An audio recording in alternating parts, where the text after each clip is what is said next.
ESPN, like most of America, thought the Raptors would be average at best again this year. They would rank in the 4th seed, they would have 47 wins, not exceeding 50 and having a disappointing season. A lot of that had to do with the fact that they lost some important vets, Corey Joseph, Patrick Patterson, and PJ Tucker. They made up the core of that bench, so how is it when they leave? And they only really acquire CJ Miles. He's their key offseason addition. They go from a middle-of-the-pack bench last season at 13 to the best statistically ranked bench in the NBA. 4 guys for them off this bench have broken out and shown their rising stars. Starts at the top with the man they know as the Drake lookalike, Fred VanVleet. You'd think he'd just be undersized and that would have an impact of every part of his game and he wouldn't be quick enough to make up for it, but he's just crafty. A lot of the credit here has to go to Dwayne Casey because Fred had a slow start to the season. He could have easily just benched him. He was an undrafted player who's not performing. Instead, he sees that he has high basketball IQ, notices that even though he's undersized, he's a lot like Kyle Lowry on defense in the sense that he's a bulldog. He gets down, holds his position, rarely ever gets blown by, and is just really scrappy. They call him Steady Freddy just because he has an even-keel personality, and it shows. He never gets phased, first of all, and he hits clutch shot after clutch shot for this team.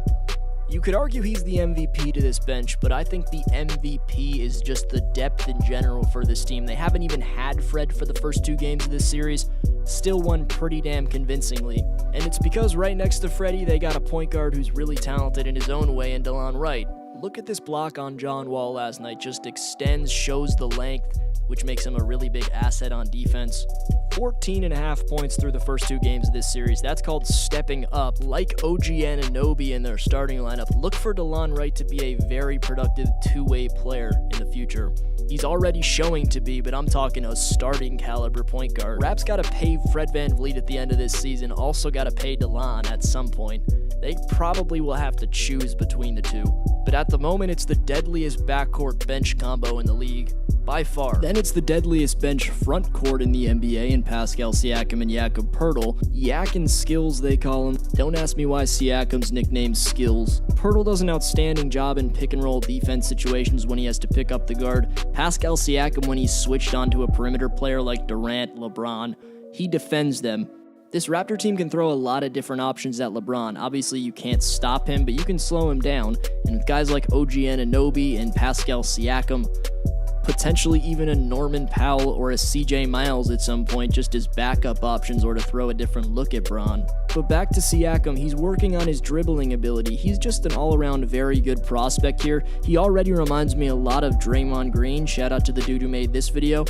But overall, between Poeltl, Siakam, VanVleet, and DeLon, you have to mention this bench, not just Lowry and DeRozan when you talk about the Raptors, because he also got a marksman floor spacing vet in that bench squad. He makes it a lot easier for those guys. Overall, it's just a really good pressure release for Kyle Lowry. Kyle hasn't handled doing the majority of the scoring in the playoffs very well in past years.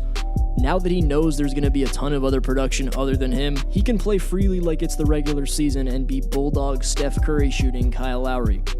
So start taking the Raptors bench seriously if you haven't already. Appreciate all 381 of you. This has been D-Flow's NBA Talk. Have a great day.